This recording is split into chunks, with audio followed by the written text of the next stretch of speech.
Welcome friends, প্রত্যেককে স্বাগত আমাদের ইউটিউব চ্যানেলে। যে সমস্ত ভিউয়ার্সরা প্রথমবার চ্যানেলটি দেখছেন তারা অবশ্যই চ্যানেলটিকে সাবস্ক্রাইব করে দেবেন এবং চ্যানেলের পাশে থাকা বেল আইকনটি প্রেস করবেন, যাতে এই ধরনের খবরাখবর সবচেয়ে আগে সবচেয়ে দ্রুত আপনাদের কাছে পৌঁছে যায়।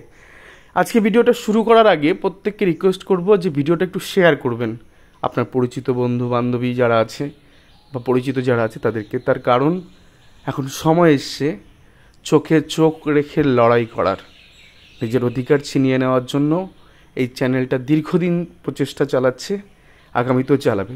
যাই হোক, আজকেই আপনারা জানেন যে মহামান্য হাইকোর্টে ডিভিশন বেঞ্চে কিন্তু আজকে 32,000 প্রাথমিকের চাকরি বাতিল মামলা রয়েছে। তো 32,000 মামলার একটা বিরাট বড় ষড়যন্ত্র আজকে ফাঁস করব আমাদের চ্যানেলে। না বাহুবলী অ্যাডভোকেট দাঁড়াচ্ছেন এই মামলায়। গোটা বিষয়টা কী আছে চলুন কথা না বাড়িয়ে মূল জায়গা থেকে আসবো। কম কথা বলবো, আসল জিনিসটা আপনাদের দেখাবো, রিলেভেন্ট ফ্যাক্ট জানাবো, বঞ্চনার খতিয়ান জানাবো। তো চলুন বর্তা শুরু করা যাক। তো খুব সম্প্রতি ইভেন গতকালই জিনিসটার পুষ্টি করানো হয়েছে। বিশ্বাস করবেন না, এই চ্যানেলের দৌলতে যে হারে মানুষের হাত পৌঁছে যাচ্ছে না, সেই সব বঞ্চিত মানুষ পর্যন্ত আমরা খুঁজে পাচ্ছি গোটা ওয়েস্ট বেঙ্গলের আনাচে কানাচে, যারা চেষ্টা চালিয়েছিলেন কিন্তু মাঝপথে চেষ্টা ছেড়ে দিয়েছিলেন যে না এই এত বড় অপশক্তির সাথে কোনো দিন লড়াই করে জেতা সম্ভব নয়। শুধুমাত্র এই আমরা কয়েকজন বা আমাদের মতো যারা আছে, যারা চেষ্টা চালাচ্ছে দুর্নীতির শেষ দেখার, এই জিনিসের শেষ কোথায়, সেরকম একটা উদাহরণ আজকে আপনাদের সামনে দেখাবো। তো ডিস্ট্রিক্ট মুর্শিদাবাদ ডিস্ট্রিক্টের ঘটনা, এক্সামটেড ক্যাটাগরি, একটা মাত্র বেনিয়ম আপনাদের স্যাম্পল আজকে দেখাবো। একটু শুধু মন দিয়ে একটু শেষ পর্যন্ত দেখুন বর্দা, মন ভালো হয়ে যাবে গোটা বিষয়টায়। তো এক্সামটেড ক্যাটাগরি তো দেখতেই পাচ্ছেন, এক্সামটেড ইসি ক্যাটাগরি। তো ইসি ক্যাটাগরির ক্ষেত্রে একজন প্রার্থী, তিনি ওবিসি এ ইসি ক্যান্ডিডেট। তো ওবিসি এ মানে তার ক্যাটাগরি নিজস্ব ওবিসিতে 76টা সিট এবং তিনি জেনারেল বা ওপেন ক্যাটাগরিতে 419টা সিট পাবে। টোটাল যদি আমরা যোগ করি এক্সামটেড ক্যাটাগরি, আবার বলছি যারা জমি টমি দান টান করেছে সরকারি প্রজেক্টে তাদের জন্য, তো এক্সামটেড ক্যাটাগরিতে অ্যাকচুয়ালি এই ধরনের প্রার্থী খুঁজে পাওয়া যাচ্ছিল না ওই টাইমে। তো এখানে কি ঘটনা ঘটেছে আপনাদের দেখাবো, তাহলে বুঝতে পারবেন কত বড় পবিত্র নিয়োগ 42,949, কত বড় পবিত্র নিয়োগ 32,000 প্রাথমিকের চাকরি 2016 সালে নিয়োগ প্রক্রিয়া দেখুন একবার। তো 419টা আনরিজার্ভ সিট বা জেনারেল সিট আর ওবিসি এ ধরলে 76টা সিট, তো টোটাল সিট হচ্ছে 495টা। আশা করি দাদা যোগটা ঠিকঠাকই আছে, আর যদি অঙ্কে খুবই কাছে, এটা নিয়ে অনেক ট্রোল হয়েছে। আর জেনারেল 419টা আর ওবিসি 76টা, টোটাল সিট হচ্ছে 495টা। এই 495-এর মধ্যে বিশ্বাস করবেন না, মুর্শিদাবাদের ডিস্ট্রিক্টে মাত্র এক্সামটেড প্রার্থীর সংখ্যা মাত্র 43 জন, অর্থাৎ 43 জন অ্যাকচুয়ালি এক্সামটেড ছিল। এবার আপনি ওবিসি এ থেকে 43 বাদ দিন, জেনারেল থেকে ওবিসি 43 বাদ দিন, হটে বা যেখান থেকে খুশি সেখান থেকে বাদ দিন, তাও তো সিট রিমেনিং পড়ে আছে। কোনো এই এক্সামটেড প্রার্থী ধরুন ওবিসি যদি কেউ পড়েও থাকে, মানে ধরুন শূন্য পেয়েছে সব কিছুতে, তাও তার চাকরি হবার কথা। কেন? তার কারণ হচ্ছে তার তো ক্যাটাগরিতে কম্পিটিটারই নেই, প্রতিযোগী নেই, তো সে তো ন্যাচারালি সেখানে ফিট হবেই। ভাবুন না, 495 থেকে 43 জন বাদ দিয়ে দিন, 452টা সিট ফাঁকা পড়েছিল, সেখানে ওবিসি এ এক্সামটেড সেখানে ঢুকতে পারতো।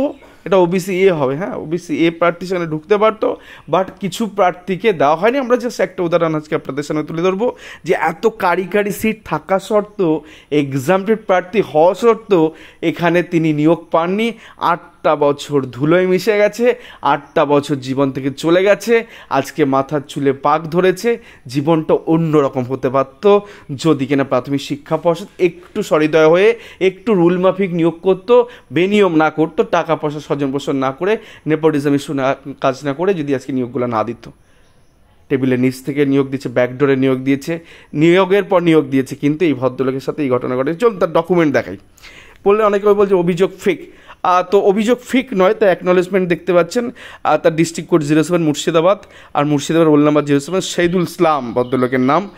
গতকালই ফিজিক্যালি তার সাথে দেখা হয়েছে এবং যতটুকু করা টিআরসি গ্রুপের পক্ষ থেকে আমরা করেছি তার জন্য। তো সেক্ষেত্রে দেখুন এই যে রিমার্কস, এই যে নট এম্পায়ার, এর মধ্যে যে কত রহস্য লুকিয়ে আছে, প্যানেল না দিয়ে ছোট্ট করে দেখিয়ে দিলাম, তুমি ভাই তোমার চাকরি হয়। কত ঘোটালা, কত জীবন বরবাদ হয়ে গেছে, জীবন বরবাদ হয়ে গেছে। পশ্চিমবঙ্গে এত বড় নিয়োগে সব থেকে বড় ঘাপলা এই নট এমপ্যানেলের মধ্যে রয়েছে। তো দেখতেই পাচ্ছেন তিনি মুর্শিদাবাদ ডিস্ট্রিক্টে ফর্ম ফিল আপ করেছেন, তার সাজেন্সাস নাম্বার, আমি আবারও বলছি তিনি 0 পেলেও চাকরি পেতেন, তার কারণ তার কম্পিউটার কেউ ছিল না ওই ক্যাটাগরিতে। দেন পরবর্তী ক্ষেত্রে তিনি ইন্টারভিউ দিয়েছেন, সমস্ত নথি না এত সুন্দর করে রেখেছে। তিনি যখন দেখলেন যে তার হলো না, তিনি কিন্তু বসে থাকেনি। 2017 সালে মামলা করতে চলে গেছিলেন একরামুল বারিককে ধরে, এবং মামলায় তার ফেভারে অর্ডার এসছে, বরদা বসে থাকেনি। অনেকে বলছে না যে 2017 সালে কোথায় ছিলেন না, অর্থাৎ কোর্টে গেছিলেন, সেক্ষেত্রে অর্ডার তার ফেভারে এসছে। জাস্টিস সমাপ্তি চ্যাটার্জি তাকে অর্ডার করেছিলেন, এবং তার ভিত্তিতে প্রাথমিক শিক্ষা পর্ষদ একটা 10/7/2018 একটা সাজেন্সাস মেমো নাম্বার ইস্যু করে তাকে ডেকে পাঠান হিয়ারিংয়ের জন্য। কোথায় না, তার মামলার রেসপেক্টে 2টোর সময় 7/8/2018 সালে, এবং সমস্ত ডকুমেন্ট তাকে নিয়ে আসার জন্য হিয়ারিং করতে প্রাথমিক শিক্ষা পর্ষদ ডেকে পাঠান। আরসি বাগচির চিঠি দেখতেই পাচ্ছেন। তো হিয়ারিংয়ের জন্য তাকে কিন্তু ডাকা হয় এপিসি ভবনে। তিনি যান, বিশ্বাস নিয়ে যান যে এত বড় একটা সংস্থা এপিসি ভবন, তারা তো নিশ্চয়ই এত শয়তান বজ্জাত দুর্নীতিবাজ হবে না। তো সেক্ষেত্রে হিয়ারিংয়ে গিয়ে দেখতে পান যে petitioner in TET 2014 qualified and not empanel হতে পারেনি, কারি সিট পড়ে থাকা সত্ত্বেও এমপ্যানেল হতে পারেনি, এবং ল্যান্ড লুজার হিসাবে তিনি ক্লেম করেন, এবং সেক্ষেত্রে তার ক্যাটাগরি 24। এবং সেক্ষেত্রে কী কী জিনিস তিনি সাবমিট করেন প্রত্যেকটা জিনিস সেখানে লেখা আছে, তিনি সমস্ত জিনিস সেখানে দিয়েছেন। তিনি আইডেন্টি কার্ড অফ এমপ্লয়েমেন্ট এক্সচেঞ্জ রয়েছে, ল্যান্ড লুজার সার্টিফিকেট রয়েছে, ওবিসি মানে এই ল্যান্ড লুজার মানে তোমার এক্সাম্পটেড ক্যাটাগরিতে সে 2018 সালে ইস্যু হয়েছে, ওবিসি 2018 সালে ইস্যু হয়েছে, সব এফিডেভিট দিয়েছে, সমস্ত কিছু তার ঠিকঠাক ওকে অ্যান্ড ফিট। তিনি এক্সাম্পটেড প্রার্থী, তিনি ওবিসি ক্যাটাগরির। তিনি সাইনও করলেন, যে সমস্ত কিছু তার নিল, নিয়ে সাইনও করে আসলেন। তারপরে এবার রেজাল্ট দেওয়ার পর আর যে ডিসিশন, ওই অর্ডারের ডিসিশন প্রাথমিক শিক্ষা পর্ষদ কী করছে 30/8/2018 একদম সুন্দর সূক্ষ্মভাবে পড়বেন, পজ করুন, পড়ুন গোটা অংশটা কী আছে। তো in compliance with the order of the honourable Calcutta high court 5/14/2018 the writ petitioner namely Saidul Islam and Hamida Khatun submitted individual representation and attend the hearing 7/8/2018। তো সেক্ষেত্রে রিপ্রেজেন্টেশন দিয়েছেন এবং হিয়ারিং করেছেন। তো সেক্ষেত্রে পেরুজালে কী বলা হচ্ছে সেই অংশটা গোটাটুকু দেখবেন। যেই সাইদুল ইসলাম এবং Hamida Khatun being TET roll number এত নট এমপ্যানেল ক্যান্ডিডেট, তো এমপ্যানেল তো হবে না, সেখানে অন্য কাউকে তুমি ঢুকিয়ে দিয়েছো পেছন দিয়ে ব্যাকডোরে পয়সা নিয়ে। বিলঙ্গিং ইসি ক্যাটাগরি, যেমন আবার এখানে পরিষ্কার করেছে belonging to EC category OBC A category, অর্থাৎ এখানে তারা স্বীকার করে নিল তাদের সমস্ত ডকুমেন্ট দেখে যে তিনি ইসি ক্যাটাগরি ওবিসি এর মধ্যে তিনি পড়েন। There total respective merit score being less than the person empanel in the category. কী করে হয় বর্দা, মাত্র 43 জন ইসিতে চাকরি পেয়েছে, হটেবার জেনারেল হটেবার অফিসার ইসি মাত্র ছিলই তো 43 জন, সিট তো তোমার 495। তাহলে তারা কম্পিটিশনের জায়গায় আসবে কেন? প্রতিযোগিতাহীনভাবে তিনি চাকরি পাবেন, তার তো ক্যাটাগরিতে প্রতিযোগীই নেই। তো কী করে বলছেন যে তিনি কম নাম্বার পেয়েছেন? দেন আরেকটা মজার বিষয়, they are not empanelled since there is no vacancy left in their cases can not be considered. কেন বর্দা ভ্যাকান্সি থাকবে না কেন? তুমি কাকে গুঁজে রেখেছো ওখানে? ভরে দিয়েছো তো ওখানে তোমার মাসি পিসি কাকাতো পুরতুতো খুঁড়তুতো জেঠুতো মাসিতো যা আছে সব তো ওখানে ভরে রেখেছো। তো কী করা হবে? ভদ্রলোক আবার কী করলেন, একরামুল বারিকের কথা মতন তিনি একটা আর্টিকেল করলেন 2018। কতটা লড়বে বলুন তো? লড়া সম্ভব?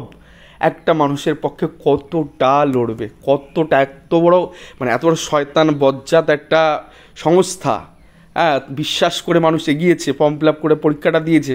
তুমি 450 প্রায় 500টা সিট, তার 50টা ধরে নিন ফিল আপ হচ্ছে, 450 সিট ফাঁকা, ইসি ক্যাটাগরির প্রার্থী নেই, সেখানে তাকে চাকরি দিচ্ছে না। বলছে সেই ক্যাটাগরিতে তোমার কম্পিটিশান, নাকি উনি কম্পিটিটার নেই, সেখানে কী করে প্রতিযোগিতা হবে আমাকে বলুন তো? বলছে ভ্যাকান্সি নেই, বলছে তোমার লেস দ্যান যারা চাকরি পেয়েছে তার থেকে আর একটা ক্যাটাগরির সাথে এনাকি কম্পেয়ার করবেন কেন? আমাকে একটু বোঝান না। বড় বড় ছেঁড়া নেতা আছে, ছেঁড়া নেতাগুলো তো বোঝান তো, যে প্যানেল ফেলে দেবো মুর্শিদাবাদের, একদম দেখিয়ে দেবো যে কজন পেয়েছে। যদি কেউ চ্যালেঞ্জ করে যে 43 জনের বেশি কেউ পেয়েছে, একজন বেশি পায়নি, মূল প্যানেলে 43 জনই পেয়েছে। পরবর্তী ক্ষেত্রে ধাপে ধাপে কাকে ঢুকিয়েছো সেটা আলাদা ব্যাপার। ওভারসিটে যে 380 জনকে ঢুকিয়েছো সে তালিকাও কালকে জমা পড়ে গেছে কোর্টে। 380 জনের তালিকা মুর্শিদাবাদে কারা কারা পেয়েছে, কীভাবে পেয়েছে তার তালিকাও করে জমা পড়েছে।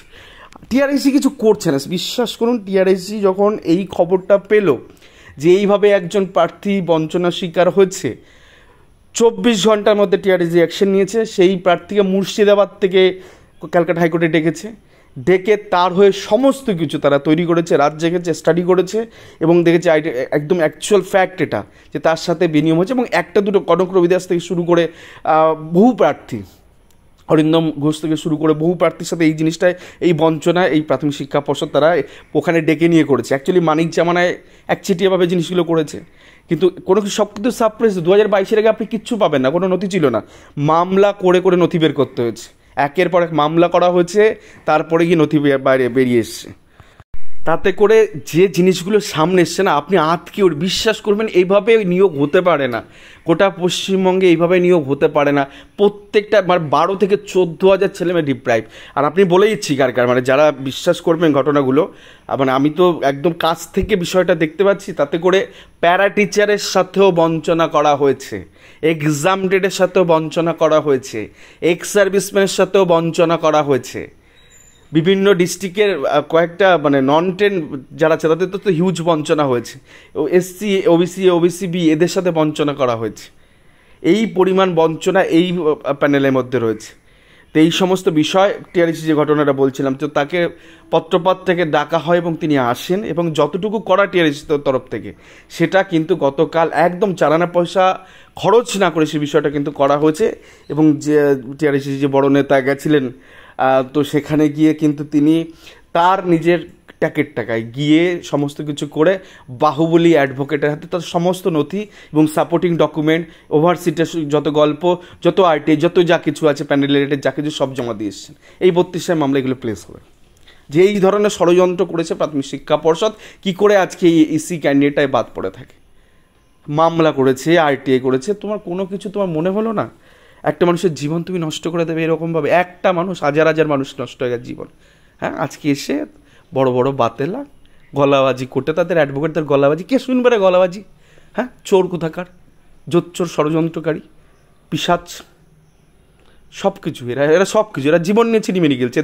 এদের কোনো ক্ষমা নেই, এদের ক্ষমা নেই। বলছি না, প্রত্যেকটাকে অ্যারেস্ট করে যাবজ্জীবন কারাদণ্ড দিয়ে দেওয়া উচিত, আর কিচ্ছু করার দরকার নেই। কোর্টে এই জিনিসটা হলে সব থেকে শান্তি, মানুষের শান্তি হবে মনে। শুধু জেল না, কদিনের জন্য জেল 2 দিন পর ছুটে যাচ্ছে, সারা জীবনের জেলে যদি থাকে তবে এর শান্তি। মানুষ খুন করলে তার সাজা হয় একবার, আর এরা যেভাবে মানুষকে অত্যাচারিত করেছে, প্রতারিত করেছে, তাতে প্রতিটা দিন মানুষ খুন হয়েছে, প্রতিটা দিন খুন হয়েছে। আমি বলছি তো, প্রতিটা দিন খুন হয়েছে। যাই হোক, এই লড়াই চালু থাকবে ততদিন যতদিন না প্রত্যেকটা বঞ্চিত এখান থেকে তারা তাদের জাস্টিস, যারা ন্যায় বিচার যতদিন না পাবে, এই লড়াই চলছে, চলবে। কোনো ভয় ডর কিছু কাজ করে না, সব চলবে, একদম শেষ দেখে ছাড়া হবে। তো যাই হোক, এই ছিল আজকে গুরুত্বপূর্ণ ভিডিও। অবশ্যই চ্যানেলটিকে একটু সাবস্ক্রাইব করে দিন, কারণ এই চ্যানেল দুর্নীতির বিরুদ্ধে লড়াই করছে, করবে এবং আগামী দিনে বুকচিতে লড়াই করবে। আর অবশ্যই এই ভিডিওটাকে একটু শেয়ার করুন তাদের মধ্যে, ওদের কান বন্ধ, ওরা ভিডিও দেখে, জানেন তো, ভিডিও দেখে বিচারপতিদের কানে বা ফুসফুস মন্ত্র দেন যে ওই চ্যানেলে এই বলেছে, ওই চ্যানেলে এই বলেছে, দেখুন এটা, ওই এটা, সেটা, এই সমস্ত করে বেড়ায়।